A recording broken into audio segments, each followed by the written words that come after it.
앞서서 내가 정리가 돼야 누구든 만나지 않겠느냐라는 발언과 관련해서 누구를 만날 것인가가 관심사인데요. 이런 움직임이 포착됐습니다.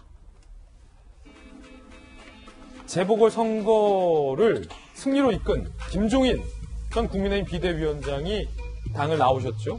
나와서 당을 향해서 아사리 편이다 라고 비판을 가하고 있는데, 자, 그 와중에 금태섭 전 의원에게 만나자라고 연락을 해서 만난다라고 합니다. 내일 만나서 신당 창당과 대선 플랫폼 구축 방안을 논의할 것으로 전망이 강하게 되고 있습니다. 자, 금태섭 전 의원은 최근에 윤석열과 함께 할 수 있는 제3의 정당이 필요하다라고 밝혀왔던 터에 김종인 위원장이 금 의원 만나자라고 한 것 상당히 좀 의미가 심장해 보입니다. 김종인, 금태섭, 윤석열 국민의힘 행 가능성 없다를 두 사람 모두 강조했었기 때문이고요. 금태섭 전 의원이 2월에 이렇게 얘기를 한 바 있습니다. 들어보시죠. 문재인 정부의 독주에 가장 선명하게 반대하는 것이 윤석열을 지지한다고 생각해서 선택한다고 생각합니다. 이런 분들을 야권이 받아내려면 새로운 사람이 등장하고 판을 바꿔야 됩니다. 윤석열을 지지하는 많은 사람들은 민주당에도 안 가지만 국민의힘에도 선뜻 들어오지는 않습니다. 상당히 좀 흥미로운 관측인데, 와, 이거 이재명 기자. 그렇게 되면 사람들은 김종인, 금태섭 나중에 윤석열까지 만나는 거 아니냐. 자연스럽게 이런 상상을 할 수도 있잖아요.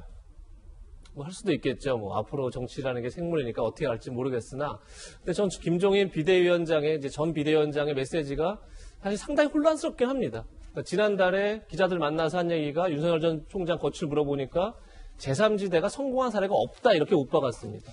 실제 역대 대선에서 기호 1, 2번이 아닌 후보가 당선된 적은 없습니다.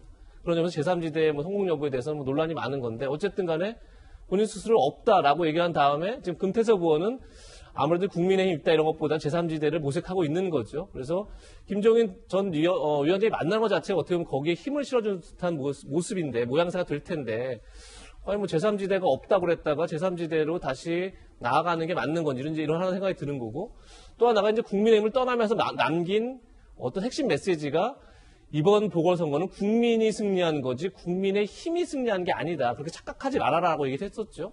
그런데 그러고 나서 퇴임 이후에 언론 인터뷰를 보니까 안철수 대표가 야권 승리라고 얘기한 거를 두고 건방지다. 오히려 국민의 힘의 오세훈 후보가 이긴 거다라고 또 얘기를 합니다. 그래서 저는 이제 보면서 어떤 생각이 드냐면, 국민의 힘에 있을 때는 국민의 힘을 중심으로 한 사고를, 국민의힘을 나가서는 외곽에서 중심으로 한 사고를 하는 거죠. 그래서 좀 김종인 비대위원장이 굉장히 어떻게 보면 한국 정치사에 최근에 어떻게 보면 매직이라고 할 정도로 본인이 판을 끌고 온 측면이 많죠. 하지만 어떻게 보면 너무 자기중심적으로 좀 사고를 하고 있는 게 아닌가라는 생각도 들어서, 글쎄 앞으로 어떤 행보를 하실지, 그리고 김태섭 전 의원을 만나서 진짜 제3지대를 만들어 볼지 모르겠으나, 저는 글쎄요, 국민의 힘에 있을 때와 나갈 때 메시지가 너무 달라서 국민들은 혼란스럽지 않을까 생각이 듭니다. 예.